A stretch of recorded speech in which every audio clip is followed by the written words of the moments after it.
아멘. 우리 옆 사람과 인사합시다. 하나님은 당신을 사랑하십니다.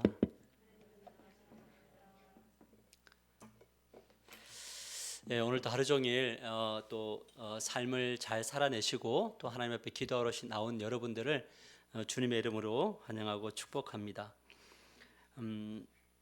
돌아보니까 벌써 목회를 한 지가 30년이 넘었더라고요.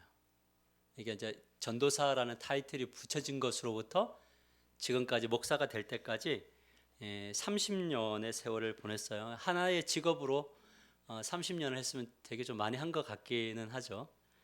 근데 스스로 돌아보면서 느끼는 것은 뭐냐면 아직까지 참 부족한 것이 너무나 많구나라는 것을 늘 좀 느끼면서 살아갑니다. 하지만 또 한편 돌아보면 옛날에 나의 어렸을 때 전도사 때의 생활과 또 부목사 때 또 담임 목사가 되어서 또 개척을 처음 시작했을 때 이런 그때의 저와 또 지금의 저를 돌아보면 또 그래도 옛날에 보이지 않았던 그런 안정감 같은 것이 저희 내면에도 있고 저희 삶의 어떤 라이프 스타일에도 그런 것들이 조금씩 묻어 나오는 것을 그냥 제가 스스로 가끔은 느낍니다. 뭐 자주는 못 느끼지만 그래도 좀 세월 안에서 내가 좀 시야를 좀 많이 넓혔고 또 주님을 따라가고 있구나 이런 생각이 듭니다. 비로소 보이는 것, 그래서 이제 이 시점에서 좀 보이는 이야기들을 이제 후배 목사님들을 만나서 목회라는 것이 이런 것 같아요라고 가끔 이제 대화를 나눌 때 이렇게 전해 드리면 많은 목사님들이 듣는 것 같은데 그냥 원래 자기가 원했던 길로 가시더라고요. 그래서 이제 가만히 돌아보니까 나도 그랬더라고요. 우리 선배 목사님들이 목회는 이런 거더라 라고 이야기하면 예 목사님 알겠습니다 하고 그래도 저는 저의 길을 가겠습니다 하고 그렇게 걸어왔던 세월들인 것 같아요. 그래서 이제 저는 이해가 되는 것이 무엇이냐면 사람이라는 존재가 말을 할 때 말을 듣는 사람들이 아니고 어느 한 그 때가 되면 또 물론 안 오는 사람도 있지만 때가 되면 주님이 원하시는 그 자리를 이동을 해서 예전에 말했던 이야기가 바로 이런 이야기구나 라고 하는 것을 이제 알게 되는 거죠. 옛날 우리 선배 목사님들이 늘 했던 이야기가 뭐냐면 목회는 기도 목회다 이런 이야기를 하셨거든요. 젊었을 때는 사실은 요즘에 새벽기도 나와갖고 제가 조는 적이 없습니다. 왜냐하면 제가 뭐 2시간을 자고 오든 3시간을 자고 오든 아니면 꼴딱 새고 오든지 간에 충분히 기도하는 시간들을 보내거든요. 근데 가만히 이렇게 돌아보면 한 옛날에 이렇게 부목사님 초창기 때는 왜 그렇게 앉으면 잠이 왔는지 기도하겠다고 앉았는데 주여하고 있으면 나중에 이렇게 돼서 목이 너무 아파가지고 한참 동안 고개를 못 들었던 그런 때도 참 많이 있었습니다. 시간이 지나니까 예전에 우리 선배 목사님들이 왜 기도를 이렇게 강조했는가라고 하는 그런 시야, 영적인 어떤 시야들이 열리더라는 거죠. 그래서 아마 그때도 그분들은 우리들을 보면서 좀 더 빨리 깨달으면 너희들은 내가 고생했던 이 시행착오를 안 겪을 수 있어 라고 하는 그 말을 전하려고 하는 그런 마음들이 있었던 것 같아요. 그래서 여러분 우리가 말씀을 배운다는 것, 예배한다는 것은 좀 이렇게 자세히 주의하여 이해하는 거예요. 그러니까 막 눈에 보이는 열정을 따라서 걸어가면 주변이 안 보이는데 조금만 주의를 하고 주님께 집중을 하면 안 보이던 것이 비로소 보이는 그런 것들이 있다라는 거죠. 여러분 우리가 구원을 받았다는 것은 하나님의 백성이 됐다는 것은 무엇을 향하여 나가는 거냐면 영적으로 성숙되어져 가는 거죠. 맞아요? 우리가 왜 이렇게 수요 예배를 또 강조하고 나옵니까?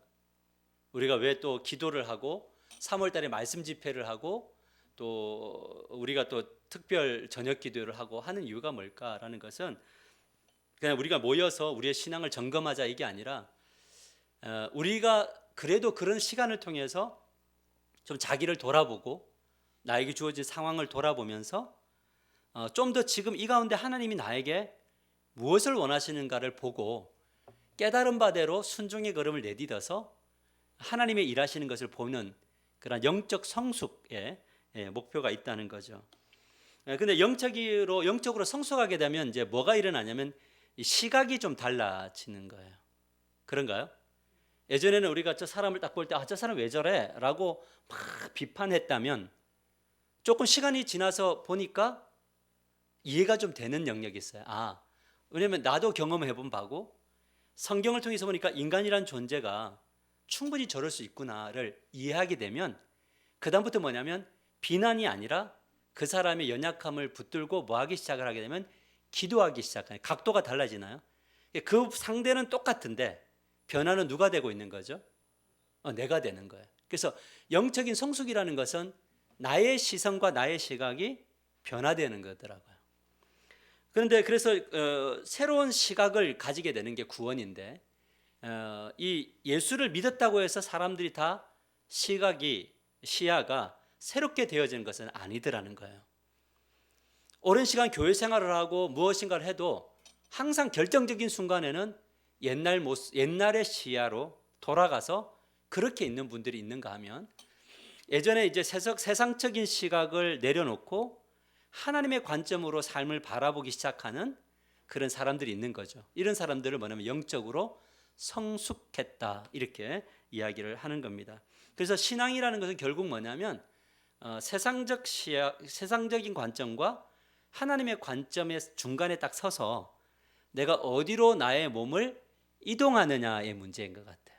신앙은 이거는 누군가가 도움도 줄 수 있는 거지만 결국 결정적으로 이거는 누가 하는 거냐면 스스로가 하나님과의 관계 안에서 배우면서 나의 시선을 나의 관점을 어떻게 바꿀까 이거를 주님 앞에서 승부수를 자꾸 띄워서 가면 그 사람은 영적으로 성장해 나가는 것을 보게 되는 거죠. 여러분들은 이렇게 수평적 관계 속에서 사람들을 보다 보니까 좀 이렇게 사람의 변화가 좀 더디 보이지만 앞에서 여러분들을 이렇게 보면 그 사람의 어떤 관점이나 삶의 라이프 스타일이 말씀으로 변화되어져 가는 분들이 많이 보이거든요. 근데 어떤 분들은 뭐냐면 그냥 제자리에 머물러 있든지 후퇴를 하든지 이런 것들을 보게 되는 것을 봅니다. 후퇴하는 사람이 누구일까 돌아볼 필요는 없는 거고요. 그렇다는 이야기입니다. 그래서 우리가 지금 수요일마다 지금 하고 있는 것이 뭐냐면 예수님을 인생의 코치로 삼을 때라는 거예요. 코치란 무엇입니까? 대화를 나눠주고 우리가 질문하면 다시 또 우리에게 질문을 던져서 우리의 그 질문에 대한 답을 스스로 찾아갈 수 있도록 인도하시는 분이 누구냐면 바로 예수 그리스도다라는 거죠. 답을 누가 찾아간다고요? 스스로가 찾아갈 수 있도록 가이드 하시는 분이 누구라고요? 예수 그리스도 코치시다. 그러니까 주님이 강권적으로 이끌어 가시지만 항상 뭐냐면 코칭하셔요. 설득하시고 기다려주시고 그리고 바라봐 주시고 그리고 거기에서 일어났던 패배함과 승리를 갖고 올 때 주님이 승리는 어땠는지 패배는 어땠는지를 대화 나누시는 거죠. 그래서 거기에서 이제 말씀으로 들어오면 그 대화 속에서 나눴던 그 답들이 이 성경 안에서 다 이렇게 우리에게 다가오고 그것을 받아들이면서 걸어가는 거예요. 그래서 우리의 인생 가운데 코치로 삼을 분은 누구냐면 예수 그리스도이신 거죠. 아멘인가요? 목회자는 온전한 코치가 될 수는 없어요. 예수 그리스도 그분이 여러분의 인생의 코치가 되어진다라는 거 꼭 기억하시고 우리가 다시 한번 이 인생 코치 예수의 여행을 떠났으면 좋겠습니다. 첫 번째, 영적으로 어렸을 때와 성장했을 때 차이점이 뭐냐? 그것은 시각의 차이다 이거예요. 시각이라는 게 뭐냐면 사물이나 현상을 바라보고 파악하는 각도래요. 각도. 여러분 이 말이 정주만은 이렇게 옆을 이렇게 시선을 가려놓나요? 그러니까 뭐만 봐요? 앞만 보고 달리는 거죠. 근데 시선을 어떻게 하냐면 여는 거예요. 이 각도를 영적으로 성장한다는 것은 하나님이 원하시는 부분은 활짝 열어주는 각도를 가져가고 하나님이 아니야라고 하는 것은 시각을 좁혀주는 거예요. 그래서 바라볼 것을 바라보고 바라보지 않는 것을 바라보지 않게 되는 것, 이것이 바로 뭐냐면 영적으로 성장해 나가는 거다라는 거예요. 그래서 영적으로 성장한 사람들은 항상 어떤 이야기를 하냐면 자기의 이야기가 아니라 성경의 이야기를 가지고 와서 그 성경의 시야로 세상을 보는 거예요. 근데 이것을 바꾸어도 갈 수 있죠. 그죠? 나의 생각을 성경이 맞추도록 할 수도 있는 거예요. 이해되십니까? 그러니까 싸움은 나의 생각을 성경을 가지고 와서 합리화시키는 것이 아니라 성경이 말하는 것으로 나의 삶을 들여다봐야 돼요. 이것이 바로 뭐냐면 영적인 시야가 열렸다, 이렇게 이야기하는 겁니다. 그러면 바라보는 관점이 항상 뭐냐면 이 성경이라고 하는 이 확고한 신념과 믿음으로 삼음으로 가는 거죠. 그죠? 만일에 우리가 이 하나님의 말씀을 우리가 진리임에도 불구하고 배척하고 신념과 확신을 가지고 가게 되면 이것이 우리의 시야를 성경적 시야로 열어주지 않는다. 싸움이라는 것은 결국 무엇이냐?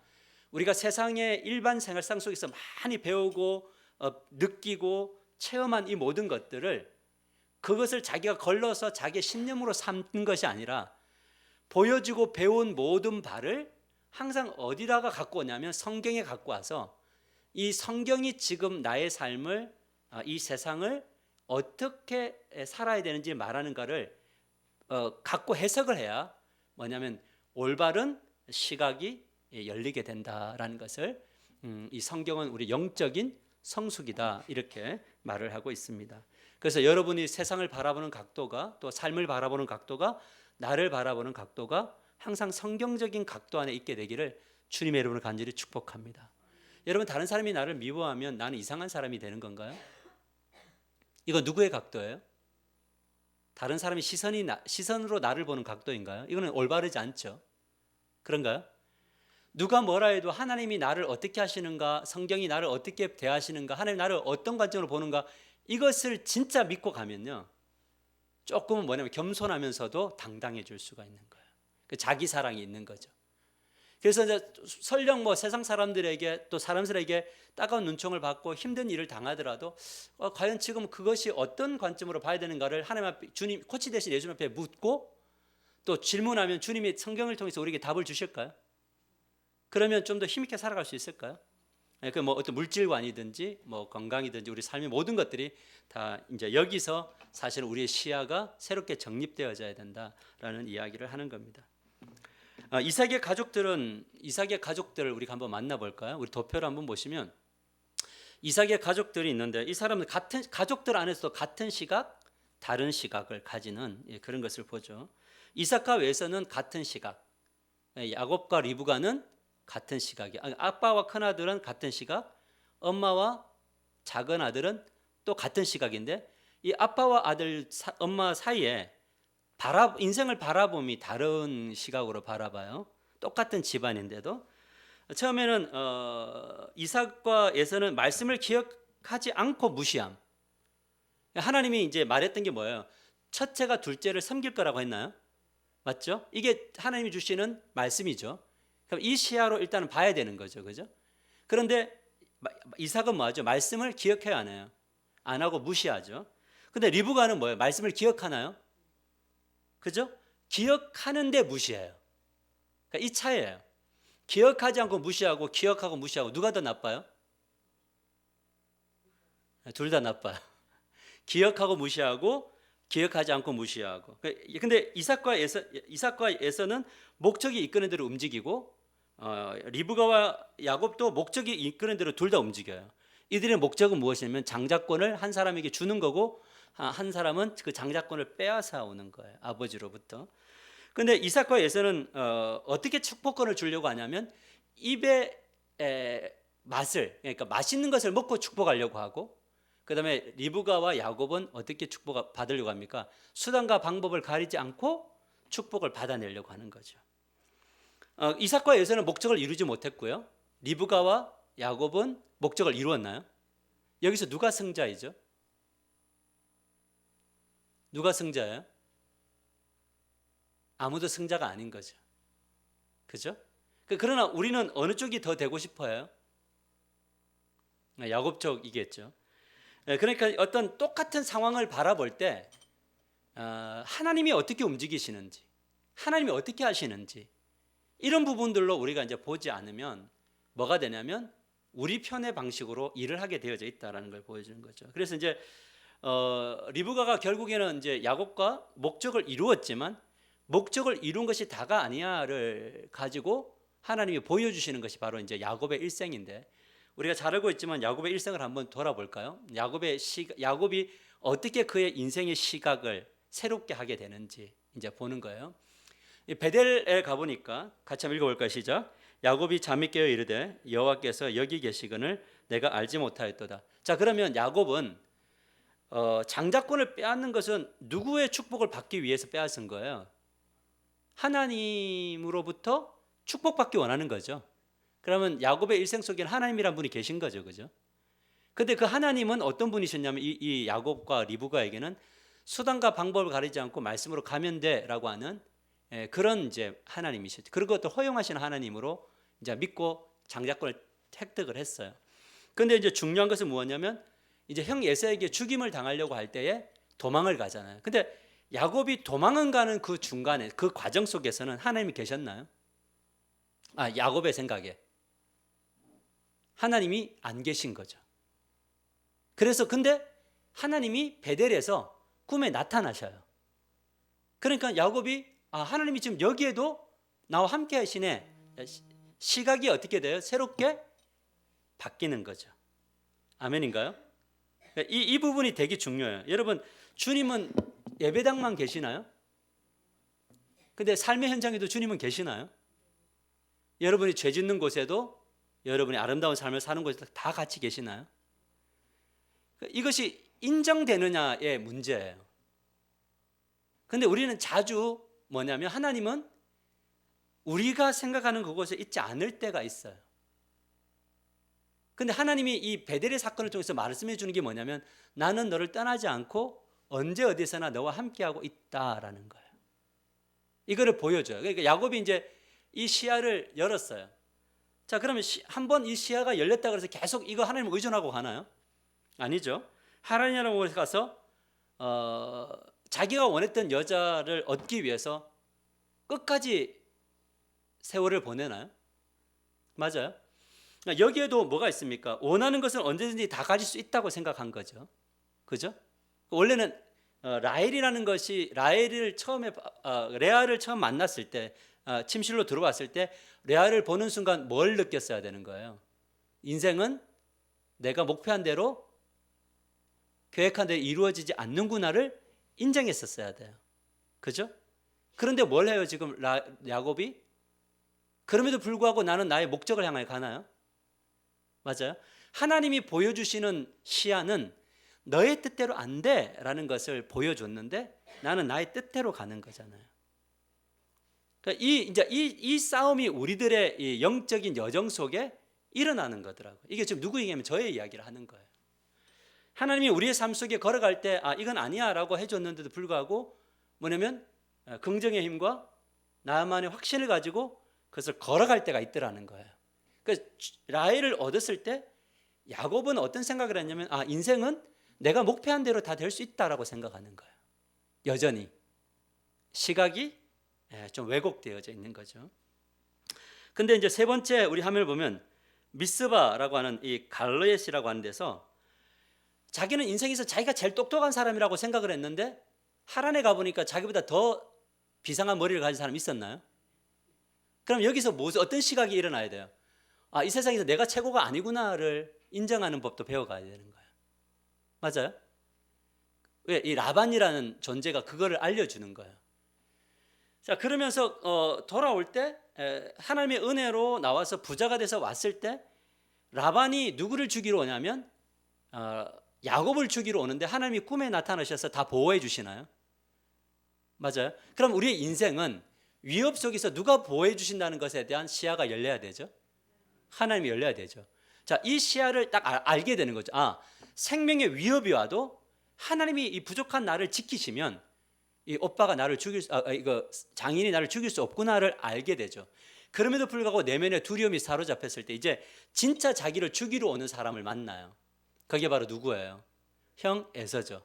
근데 여기서 이제 야곱이 무엇을 하기 시작하냐면 진짜 치열한 기도를 해요.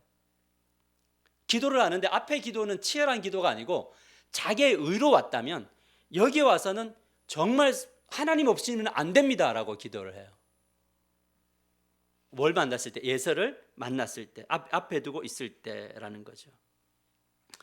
그래서 여기에서 이제 뭐냐면 하나님과 대면하여 저주시는 하나님을 만났을 때에 하나님만이 나의 소망이구나라고 하는 시야가 또 조금 열리는 거죠.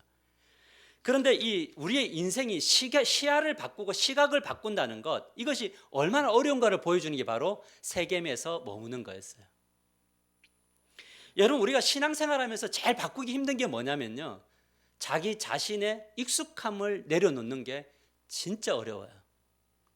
우리 그걸 어디서 보여주냐면 출애굽기를 보면 이스라엘 백성들이 출애굽에서 나가고 싶어서 외쳤나요? 그죠? 그런데 광야에 들어가니까 어디를 더 그리워해요? 애굽을 그리워하죠. 하나님이 애굽의 신과는 다른 신이라는 것을 광야에서 보여주기를 원하시는데 이것이 나의 신념과 나의 방법과는 다르니까 뭐냐면 원망과 불평으로 가버리는 거예요. 그러니까 이거는 이 출애굽기와 이 모세오경이 우리들에게 계속적으로 보여주는 것이 뭐냐면 애굽의 시각과 하나님의 시각으로 애굽의 시각에서 하나님의 시각으로 바꿔야 돼. 이거를 끊임없이 보여주는 건데 1세대는 시야를 바꿨나 안 바꿨나요? 시각을 안 바꿨죠. 그러니 뭐냐면 1세대는 광야에서 하나님 나라를 누리지 못한 채 마무리를 한 거예요. 근데 그 마무리하는 사람들이 다 그렇게 됐다면 우리는 어쩌면 우리의 시야를 새롭게 할 필요가 없어 라고 말할 수 있지만 그 가운데 모세와 여호수아와 갈렙, 아론 이런 사람들은 다 누구였어요? 하나님이 이런 가운데서도 이 광야에서도 하나님은 우리 하나님이시다를 믿었나요? 맞아요? 이 사람들은 2세대들과 함께 가나안 땅으로 가는 여호수아 갈렙의 역사들이 일어났다라는 거예요. 결국 우리가 하나님의 관점, 하나님의 일하심으로 시야를 바꿔 나가는 이 새로운 시각을 가지는 것이 우리가 영적 성숙의 굉장히 분수령이다라는 것을 우리가 잊지 않게 되기를 주님의 이름으로 간절히 축복합니다. 그래서 세겜에서 디나가 강간을 당하고 난 다음에 어디로 가죠? 비로소 베델로 이제 올라가죠. 올라가서 뭘 하냐면 이제 전적으로 하나님을 뭐하게 예배드리기 시작하는 거예요. 그러니까 이 예배를 하나님이 이제 받기를 원하시는 거죠. 그렇게 지내다가 우리 네 번째 화면을 보면 헤브론에서 이제 요셉이 죽었다는 이야기를 듣고 옷을 찢으며 굉장히 슬퍼합니다. 그래서 이때부터 야곱은 어떻게 보면 약간 나머지 인생을 그냥 죽음을 기다리면서 살았는지도 모르겠습니다. 그런데 아들들을 통해서 애굽에 갔더니 자기가 죽었다고 생각했던 요셉이 살아있나요? 애굽에 총리가 되어 있나요? 이것은 무엇이냐면 자기가 한 번도 상상해보지 못했던 영역이에요. 그런데 내가 상상하지 못하고 내 손이 닿지 않고 내가 이미 내려놓은 그 현장에도 누가 일하고 계셨다고요? 하나님은 일하고 계셨죠. 이때 야곱이 이야기하는 거예요. 뭐냐면 내가 조상들보다 많이 살지를 못했지만 130년을 살았는데 험악한 세월을 살았습니다 라고. 왜 험악했느냐? 결국 시각이 하나님의 관점으로 보지 않으면 인생은 뭐냐면 험악한 인생이 될 수밖에 없더라고요. 아멘인가요? 하나님의 관점으로 이 삶을, 이 세상을 바라보지 않으면 험악할 수밖에 없어요. 그런데 이 야곱의 일생이 쭉 보여주는 것이 무엇입니까? 하나님은 우리의 상황과 상관없이 그분은 그분의 일을 하시는 거라는 거예요. 아멘인가요? 그래서 우리의 인생을 가만히 돌아보면 우리가 여기까지 서 있는 것도 누구의 이끌림을 통해서 여기까지 왔냐면 하나님의 이끄심을 통해서 왔어요. 근데 우리가 살아온 날들 보면 마치 다 뒤집어질 것 같고 끝일 것 같고 막 다 해도 하나님은 또 여전히 우리를 그 가운데서 계속적으로 건져서 이끌어 오시던가요? 그러니까 이 이야기를 어디서 하고 있냐면 성경이 창세기부터 요한계시록까지 하고 있어요. 그러니까 무엇을 이야기하려고 하느냐? 보이는, 지난번에 김진우 목사님이 그런 이야기했죠. 하나님의 창조 세계는 보이는 세계만 있는 것이 아니고 보이지 않는 세계도 있다라는 거예요. 우리의 갈등과 우리의 고민과 우리의 방황은요, 보이지 않는 것에 대한 거예요. 근데 그곳에도 누구는 계신다? 하나님은 계신다라는 것. 그러니까 이것을 믿을 때 뭐가 되냐면 오늘 우리에게 주어진 날들 안에서 하나님 내가 무엇을 해야 됩니까를 묻게 되더라고요. 주님, 지금 나의 앞에 펼쳐진 가정, 우리 교회, 우리의 어떤 삶들 이런 걸 돌아보면은 막막한 블라인드 쳐 있는 것 같은 것들이 많지 않아요? 여러분 미래를 생각하면 막 기쁨이 넘쳐요? 아니면 좀 막막해요? 억지로 뭐 막막한 걸 찾을 필요는 없어요. 기쁨이 넘치면 기쁨 넘친 대로 가고 막막한 분들은 막막한 대로 가는 건데, 중요한 것은 무엇이냐면 우리의 생각과 우리의 상황이 상관없이 그분은 그분의 일을 우리 앞서서 행하고 계신다라는 것. 이것이 바로 뭐냐면 성경이 계속적으로 우리들에게 말해주고 있는 거예요. 다만 우리는 그거를 뭐냐면 못 믿는 것뿐이에요. 그죠? 그러니까 이것이 이제 중요하더라는 거죠. 자, 그래서 우리가 4번에 보면 성경에서 시각을 새롭게 한 사람들의 선택이 있어요. 그러니까 시각을 하나님의 관점으로 바꾼 사람들의 선택이 뭐냐면, 아브라함은 이삭을 바쳐 이러니까 어떻게 해버렸어요? 바치죠. 여러분, 바칠 수 있는 건가요? 일반적인 시각으로 보면 이건 안 되는 거죠. 근데 왜 바칠 수 있었어요? 하나님은 고목과 같은 자신의 몸에서, 아내의 몸에서 아들을 주셨으니 죽여도 살릴 수 있고 안 주셔도 그분의 것이니, 전적으로 누구를 신뢰하는 거예요? 하나님을 신뢰하는 거죠. 모리아산으로 그래서 갈 수 있었던 거고 잡을 수 있었던 거예요. 그러니까 믿음이 없이는 시각을 바꿀 수가 없어요. 가데스 바네에서 12명의 정탐꾼이 정탐을 했을 때 10명은 시각을 안 바꾸죠. 어떤 관점으로 봐요? 애굽적 시각으로 삶을 바라보죠. 그러니까 당연히 블레셋이라는 나라로 쪽으로 탐방을 해보니까 뭐냐면 거기에 철기 문화가 있고 칼 들고 있고 창 들고 있는데, 그 사람들을 우리는 무기도 변변치 않은데 어떻게 이겨요? 그러니까 그들의 그 보고는 정확한 것이었어요. 뭐냐면 우리는 그들에게 메뚜기입니다. 맞아요. 메뚜기가 맞아. 이거는 객관적인 거예요. 그런데 2명은 똑같은 상황을 보고도 누구의 관점으로 봤냐면 하나님의 관점으로 봤어요. 그러니까 옷을 찢으며 뭐라고 하냐면, 우리가 그렇게 볼 필요가 없다. 우리는 비록 무기는 없지만 이 사람들의 시야에는 항상 뭐가 있었냐면, 출애굽할 때 자신들이 손을 대지 않고서도 그 거대한 애굽 땅을 하나님이 초토화시키고 구원시키며 홍해를 가르셨던 그 하나님이 지금 이 전쟁에도 계신다라고 하는 믿음의 시각으로 본 거예요. 그러니까 뭐가 되냐면 두렵지만 전쟁해 볼 만하다 이거예요. 그들은 우리의 답이다 이 말인 거예요. 우리 하나님의 백성이 하나님을 빼버린 상황에서 살아가면 이해될 거 아무것도 없어요. 우리가 할 수 있는 것도 힘을 낼 수 있는 것도 없어요. 우리의 힘과 우리의 방법으로 살아가야 돼요. 기생 라합도 그 여리고성에 있을 때 많은 사람들이 오고 가면서 하나님의 이야기를 했어요. 이스라엘 백성들이 200만 명이 몰려오고 있는데 막 초토화시키면서 오고 있더라. 그러면서 그의 마음속에 뭐가 이 하나님은 상천하지, 하늘과 땅의 하나님이시구나 라는 이야기를 받아들이죠. 그러니까 뭐 하냐면 하나님은 이 여리고성을 정복하실까, 무너뜨릴 것 같은 확신이 있는 거고, 그 가운데 나는 하나님을 선택한 거죠. 하나님만이 나와 우리의 가정을 구원할 수 있다라고 하는 거. 시야가 여리고 사람들에게도 기회가 여러 번 있었나요? 맞아요. 7일이라는 기회가 있었죠. 저것들이 왜 돌까? 그랬을 때 그 마음속에 나도 저 물속에 들어가야 되는 거 아닌가? 하면 튀어나왔어야 되죠. 밤에 줄을 타고 내려오든지. 근데 아무도 거기에서 뭐냐면 시야를 이스라엘 라합과 같은 시야로 바꾸지 않았어요.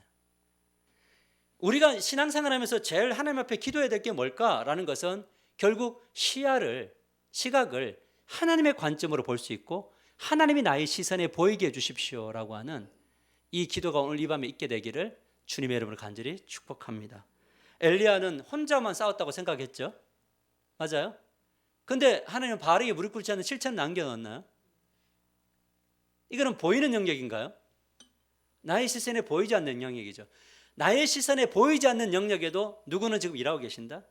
하나님은 일하고 계신다. 그러면 보이는 이 현장에도 하나님이 일하고 계시는 건가요? 이거 믿는 거죠.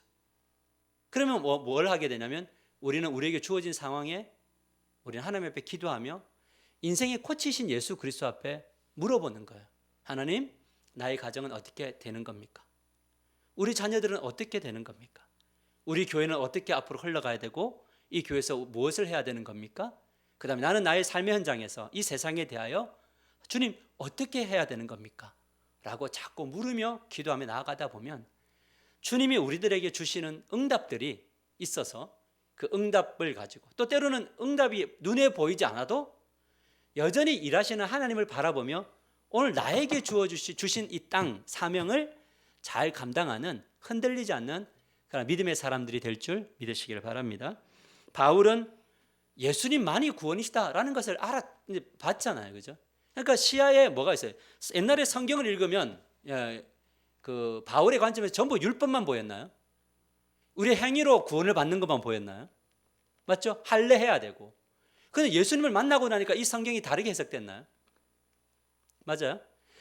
그래서 신앙이라는 것은 자꾸 나의 관점으로 성경을 갖고 오는 게 아니고 나의 관점을 성경 안으로 들이내밀어서 성경이 나를 자꾸 해석하고 나의 삶을 해석하도록 나를 내어 맡기는 거예요. 요즘에 이제 우리 하요 성경 공부반을 통해서 이제 교재를 제가 만들어서 가는 것 중에 하나가 뭐냐면 창세기부터 지금 이제 신명기까지 와 있는데 이 이야기가 다 하나님 나라 이야기고 예수 그리스도 관한 이야기라는 것을 너무 많이 보고 있는 거예요. 너무 디테일하게. 그러니까 오실 예수 그리스도는 그냥 우연히 오신 분이 아님을 이 구약을 보면서 완전히 만나는 거예요. 아, 구약에도 모형되시는 그 그리스도가 계셨구나. 그래서 가르치면서 저에게 느껴지는 것은 무엇이냐면 진짜 이 주님이 그냥 우연히 와서 만들어진 게 아니고요. 하나님이 약속하신 언약이라는 거예요. 이 주님은 창세로부터 시작해서 이 끝에 십자가도 있고 그 뒤에도 있으셨나요? 그죠?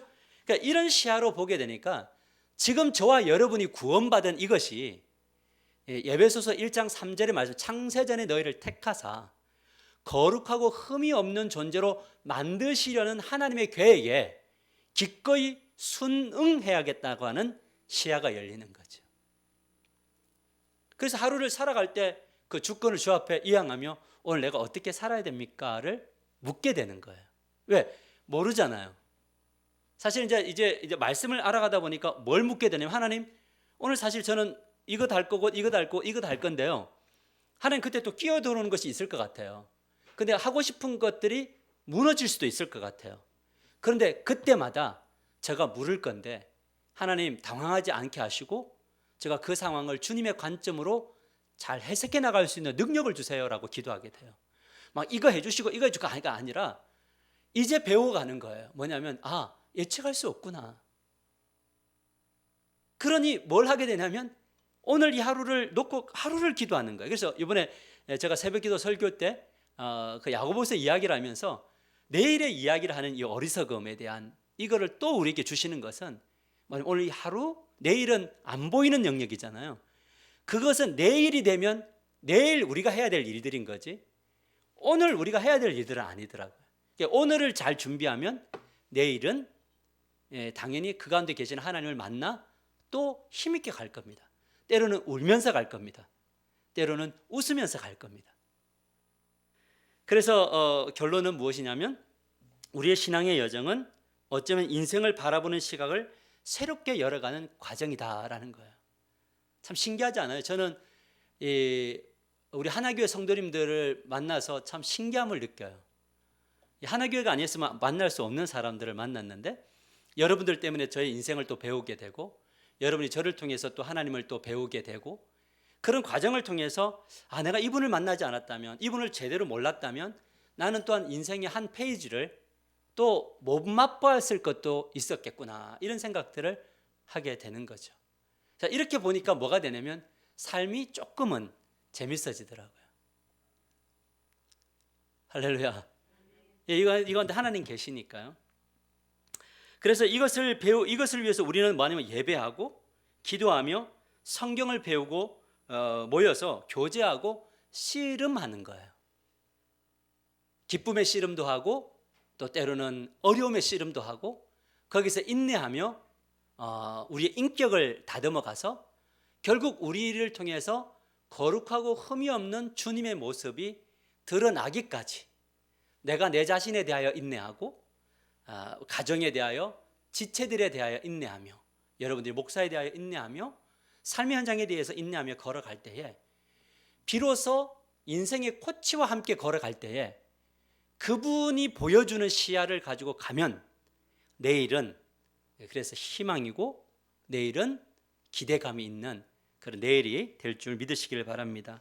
그리고 하나님의 시각을 회복할 때 우리는 비로소 감사와 뭐가 일어나는 거냐면 행복이라는 것이 이제 주어진다라는 거죠. 그러니까 하나님, 오늘 이 밤에 기도할 것은 딱 하나인 겁니다. 뭐냐면 하나님의 시각이 나에게 오게 해주세요. 아멘인가요? 그러니까 기도의 내용은 그거면 족한 것 같아요. 제가 볼 때는. 왜냐하면 어차피 우리의 간구를 할 때 주님의 뜻이면 이루어 주실 것이고, 그것이 맞지 않으면 당신의 뜻대로 갈 것일 거니까, 그것에 대한 전적인 신뢰가 있으면 오늘 나에게 주어진 일 속에서 사명, 하나님 주신 선물의 이 땅들을 아름답게 만들어 가시는 저와 여러분이 되시기를 주님의 이름으로 간절히 축복합니다. 그래서 우리 주님, 내 마음이 너무 어두워서 둔해서 주님을 볼 수 없습니다. 오늘 이 찬양의 고백이 진정한 고백이었으면 좋겠고요. 그리고 이 고백을 통해서 다시 주님을 기다립니다라는 고백을 우리가 하면서 오늘도 성령이 인도하신 대로 뜨겁게 기도하시다가 돌아가십시다. 오늘 리더 모임 있습니다. 우리 가슴에 서로를 얹고 말씀을 기억하면서 주님 제 마음이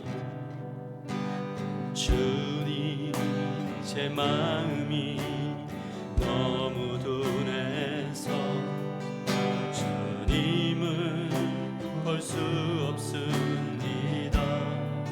이 땅에 속하여 이 땅만 보다가 주님 손을 놓쳤습니다. 나는 나그네로 왔는데 왜 주저앉게 되었나. 나는 정직인데 언제부터 내 삶의 주인이 되어버려. 우리 손을 들어 찬양할까요? 믿음이 없이는 기쁘시게 못하니 고된 수고도 다 헛된 뿐이라. 믿음이 없어서 무너진 삶의 모든 자리에 다시 주님을 다시 한 번 더 믿음이 없이는 기쁘시